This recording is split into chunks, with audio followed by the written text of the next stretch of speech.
From the Digital Media Production Studios at the University of Maryland Eastern Shore, this is hAWKS Eye View.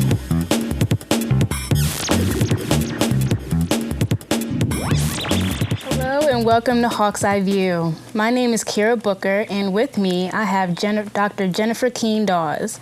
Good morning, and how are you? I am very well, thank you. Thank you for having me. Of course. So Dr. Keene-Dawes took some students over to Denmark over the summer, and I wanted to hear more about it. So, Dr. Keene-Dawes, my first question for you is, what was it like preparing the students for this trip? Well, it wasn't difficult. As a matter of fact, I think I had the best group of students. Yeah. So how we started the process, we posted flyers around campus, and then we had meetings with people who'd be interested. So initially, I had about 20 students who were interested. Okay. But then, of course, the number dwindled down, you know. So eventually, I got 5 students. And so we met periodically, and we spoke about program expectations. We spoke about what we would want them to do and how it would benefit them. But the main thing I think that helped us was the fact that the students were motivated. Right. Each student wanted to do this, Of course. which is the main thing. I mean, if it doesn't matter how much you might want it for them, they wanted it for themselves. So it was not difficult at all. And what type of stuff did you talk to them about? What did you said you guys met up to discuss what you expected of them. So what were some of those things? Yes. So we actually talked about the differences in culture, that we were leaving here in the United States and going into another culture. And so we impressed upon them the importance of being an ambassador, you know, of UMES. Right. And an ambassador of themselves, an ambassador of their upbringing, and making sure that they just conformed, you know, to what was required. Yeah. And that meant that we asked them not to go off by themselves. We impressed upon them that this was not a vacation. Right. That it was a study abroad. Of course. And so that they had to do their assignments because the academic component of it was very strong. So what I did, I took the advanced public speaking course and customized it, broke it down for 3 weeks. And then that's what we taught. And then we had tours and everything else that went along with that. Awesome. And my next question is, what were your connections to the Danish Institute to be able to get UMES there? So the Danish Institute is a very old organization in Scandinavia, and more than 200 universities in the United States send students there. And so I knew of it, I knew about it, and I always wondered how we could, as a university, take our students there as well. Right. So we have the University of Maryland at College Park, for example, send students there. And they have different programs. You have students could go there for a semester and then transfer the credits. But they also have faculty-led custom programs. Okay. So ours was a custom program for 3 weeks. So I contacted DIS. That's a shortened version for Danish Institute. I contacted them, and then I went to Denmark the year before to attend an orientation to see exactly what I would want my students to do, where I would want them to live, and so on. So I went to Denmark. As a matter of fact, I actually went to both Denmark and Sweden, because they have a campus in Sweden as well. Okay. But I know my students, and I know that they would prefer to be in Denmark, where it's more cosmopolitan.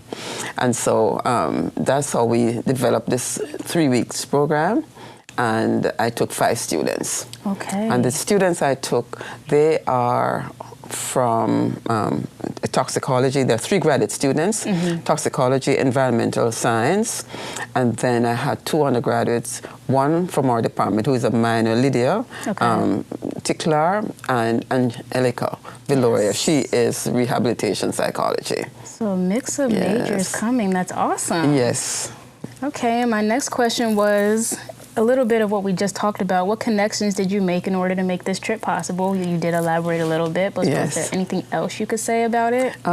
Well, the program has the overall manager, and then it has the person who is in charge of the custom programs. Right. So, and her name is Julia. Okay. So I kept in touch with Julia, and we revised the curriculum, and then I got support from the Center for International Education here on campus, with Mr. Broussard. Okay. So they helped us with the cost of it, because it's very expensive.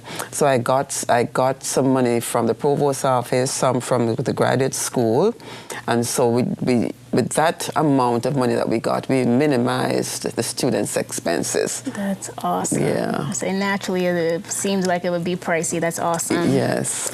So my next question is more of a personal one for Yes. you, which is, what was your experience like in Denmark? Even interacting with the students, interacting with life around in Denmark, how was your experience? My experience was great, and I said great because my students had a good time. Mm-hmm. Because I'm at the point in my life now where what matters is how the students are benefiting. And I saw that, and they said it all the time. They said, well, Dr. Keene-Dawes, we love this, and so on. And what really made me feel good was the fact that I had a group of students who were grateful. You know, they're just grateful for everything. Yes. And so, for example, when we went to Germany, I had Lydia. Lydia stood up. She said, "Oh my God, I'm in Germany. I can't believe I'm in Germany." So it's like they're like children in awe when you give a child a Christmas gift. Yeah. You know, or if you have someone, your little niece or nephew, you give them a gift, and they're like, "Oh my gosh, you gave me this." Yes. And so that was the awe that really stayed with me. The other thing that stayed with me is the fact that they did what they were supposed to do. Mm-hmm. So they were supposed to research an aspect of the Danish culture, okay, compare it with the United States, and give speeches. They had to give a speech. Mm-hmm. So on speech day, they all attire themselves professionally, and you have taken my class, you know. Yes, yes. They attire themselves professionally, and they stood up in front of the audience. You know, it's a very diverse audience, people from Denmark, some from the United States, mm-hmm, and they spoke. So their topics, they spoke about educational system, the environment, and, you know, whatever their major was, criminal justice. They looked at that, right, and they spoke about that. And the reward for me was that the faculty there in Denmark said, one woman in particular, she said, "I've never heard students speak like this." Yeah. My head was as big as this studio. I can only imagine, yeah. Just so happy. You know, so yeah, as about my own personal experience, mm-hmm, I got the joy from them seeing how happy they were. Right. You know, and how grateful they were for the opportunity. Yeah. Yeah. Thank you for that. And then you already touched on it a bit, but I know you guys explored 2 additional countries, Sweden and Germany. Yes. So how was that? So those countries are accessible by train. From Denmark? From Denmark, yes, wow, because they're all in Scandinavia, so they're very close. Well, close.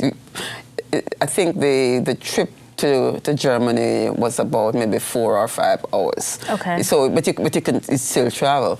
So I had planned to take them to Sweden, and it was going to be a surprise, mm-hmm, because when we went there first, I said, "Okay, we're going to Denmark." Didn't mention anything about Sweden, and so we were in the classroom one day, and they lived together and they cooked, so they lived like a family. Oh. So Albert is one of the students. He said to me, he said, "We came here as friends, but now we are family." Oh, so they cooked and they brought some of their breakfast for me. There's all this jollof rice difference, you know. If you're from Nigeria or from Ghana, who makes a better rice? Right. So they brought rice for me that day. And then I ate lunch with them. I had lunch with them every day. And so after lunch one day, I said to them, "I have a surprise for you." And again, they were like children. And then when everybody sat down, they said, okay, Dr. keene-Dawes, tell us what it is. I said, I'm going to take you to Sweden. Oh my gosh. When I told them I was taking them to Sweden, it was just an exciting time. They started jumping up and they were excited and so on and so forth. So we took the train and then we went to Sweden. And then after that, a day or two after that, they came to me and they said, Dr. keene-Dawes, we'd like to ask you a question. Oh. I said, okay, what is it? They said, we'd like to go to Germany. So they asked you to go to Germany? They asked me to go to Germany. Okay. So, because I only planned to take them to both Denmark and Sweden. Yeah. So they asked me to go to Germany. I said, you can only go on one occasion, on one, what's the word I'm looking for? I've forgotten the word. Condition? On condition, yeah, thank you. On one condition. And then though their shoulder just like flopped like that. I said, if I go with you, because I didn't want them to go, because I knew the distance was a little bit further than Sweden. I didn't want them to go and then anything happens now and I'd be responsible. Of course. So I said, I'll go with you. And they were happy. So we went to Germany, and when we got to Germany, we went to a Riviera, and we had lunch at the Riviera, and we went to a huge park. I think the park is named in honor of Helmut Schmidt's wife. So it was fascinating. But I didn't tell you what we had done in Sweden. When we went to Sweden, we went to Lund University, and Lund University is one of the top research universities in the world. And very old, and went to different museums and so on. So it was a very fruitful and positive time.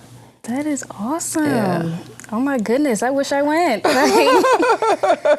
So then my next question was, why Denmark out of all other countries? Because I feel that our students need to come out of a cultural box. Okay. What do I mean by that? This is a historically black university. Yes.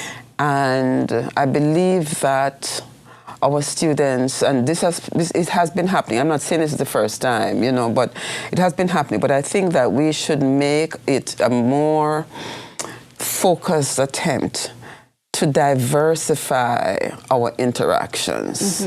You understand? I do. So in other words, we are not limited. We're not limited to the Caribbean, where the majority of people look like me or look like you. Right. We're not limited to Africa.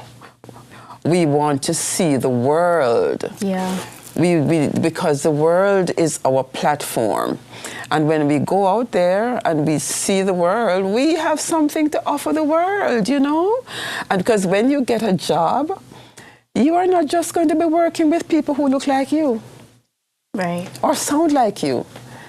All you have to do is go up to New York. Okay. And then I do have one more question for you. And what did you want your students to take away from this experience as we wrap it up? I want my students to take away from this experience that they have something to offer the world. Right. They could go to this European countries. This is not just ordinary Europe, this is Northern Europe. And they could stand in front of Northern Europeans and give a speech with confidence. Yes. So I want them to take away the fact that I can do this. I don't have to be intimidated by anyone. Right. I'm confident in who I am. I also want them to take away the fact that it's comfort and understanding how other people live. Yeah. Not everybody lives like the way we live, so. Thank you so much. Beautifully said. Thank you so much for your time today. You're welcome. Dr. keene-Dawes. It was a pleasure to have you. Thank you. And thank you, viewers, for tuning in today. Have a great rest of your day. Thank you. Bye. Thank you. Thank you.